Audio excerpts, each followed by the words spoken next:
Hello and welcome to the Anarcha Archive. I'm J.C. Holman. Today we're going to look at some of the most contentious aspects of the fistula experiments of the so-called father of gynecology, J. Marion Sims. These experiments stand at the center of the birth of modern women's health. Whoa, whoa, whoa, whoa, whoa, whoa, whoa, whoa, whoa, whoa.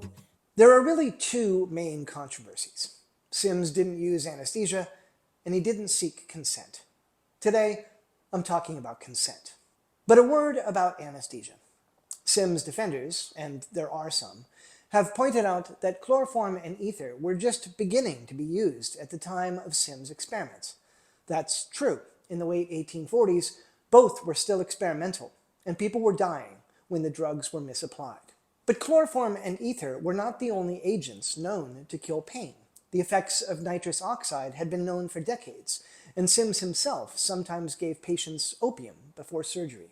Sims' champions claim that, as an Alabama surgeon, he couldn't have known about the latest advances in anesthesia, but that makes no sense, as one of Sims' most important publications was an article about the history of anesthesia, tracing it back all the way to the year 1790, more than half a century before his experiments.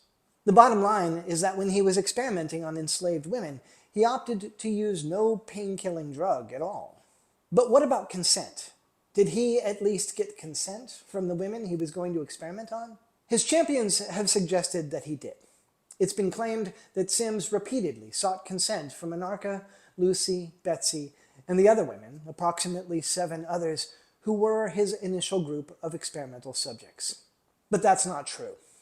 Sims did once say that he sought consent from the women he considered to be his patients, but this was a very modest piece in a small medical journal. On every other occasion, and in the publications on which Sims' legacy has come to stand, he said only that he sought consent from the enslavers of Anarcha, Lucy, Betsy, and the others.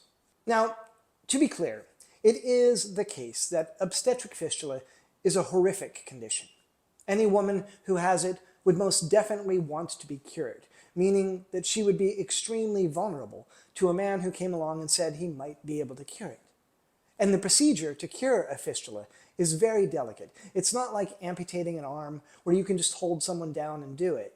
No, if fistula surgery is going to have any chance of success, you're going to have to coerce at least some form of cooperation. But that's a lot different from consent.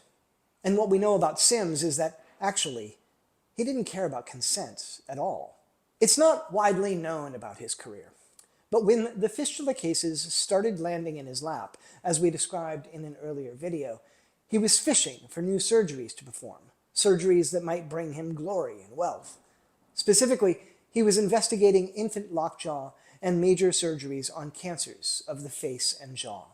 I'm not going to go into great detail about these cases, but in 1845, just weeks before Sims met Anarcha for the first time, he performed operations on 2 young enslaved men, Sam and George. In one case, when he was about to perform a surgery that involved sawing away most of a cancerous jawbone, Sims applied 60 drops of opium for the pain. But he actually began the surgery before the drug had time to take effect. Of course, Sims published about both cases. That was the point of doing them. Invite other doctors to watch, bring in a sketch artist to draw the subject of the experiment, and publish your results. And that's Sims' undoing, because in describing his jaw surgery, Sims made it very clear that what he considered to be the benefit of his method is that he didn't require a patient who was willing at all. Again, this was just a few weeks before Sims encountered Anarcha for the first time. And of course, he would have been writing and publishing these words sometime later, during the period of the fistula experiments. An enslaved person cannot, in any event, provide consent for experimental surgery. But in a way, that doesn't even matter. Sims didn't ask for consent, and actually, he considered it a virtue that he could perform major surgery without any consent at all. Next time, we'll look at what is maybe the most controversial and troubling aspect of Sims' legacy, what he and his followers believed about black women and the ability to feel pain. Whoa, whoa.